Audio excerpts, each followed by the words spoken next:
सही और गलत की पहचान वही कर सकता है जिसके मन में लोभ न हो। रात का घना जंगल, पेड़ों के बीच से बहती ठंडी हवा और राजा विक्रमादित्य अपने कंधे पर लटकाए हुए बेताल को लेकर चुपचाप चल रहे थे।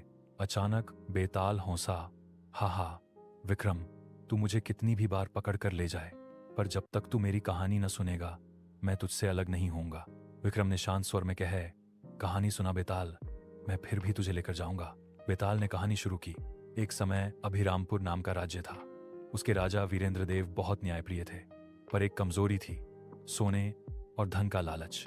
एक दिन राज्य में एक सन्यासी आया। उसके पास एक चमकता हुआ जादुई कलश था जिसमें से हर महीने असीमित सोना निकलता था। सन्यासी बोला, हे राजन, यह कलश केवल उस राजा को दिया जाता है जो अपने राज्य के लिए इसका सही उपयोग कर सके। राजा लालच में आ गए।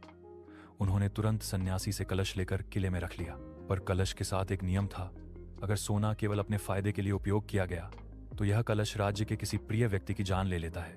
राजा ने यह बात सुनी तो डर गए, पर लालच बड़ा था।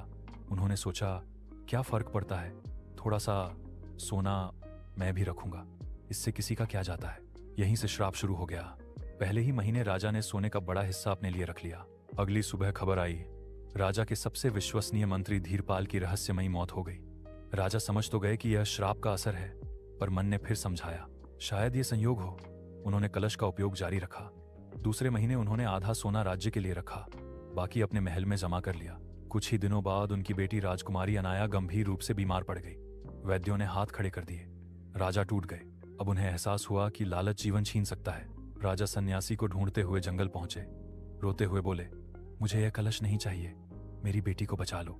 सन्यासी ने कहा, तुम्हें बचाना था तो पहले अपने मन को बचाते, पर एक उपाय था।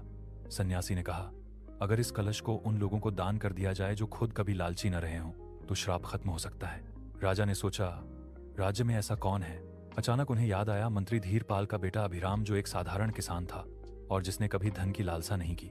राजा दौड़ा, अभिराम को बुलाया और रोते हुए कलश उसके हाथ में दे दिया।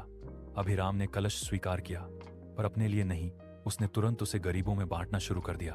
अगली ही सुबह राजकुमारी अनाया स्वस्थ हो गई।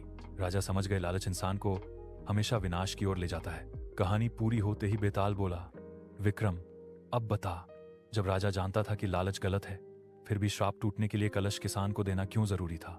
क्या राजा खुद कलश दान करके श्राप नहीं तोड़ सकता था?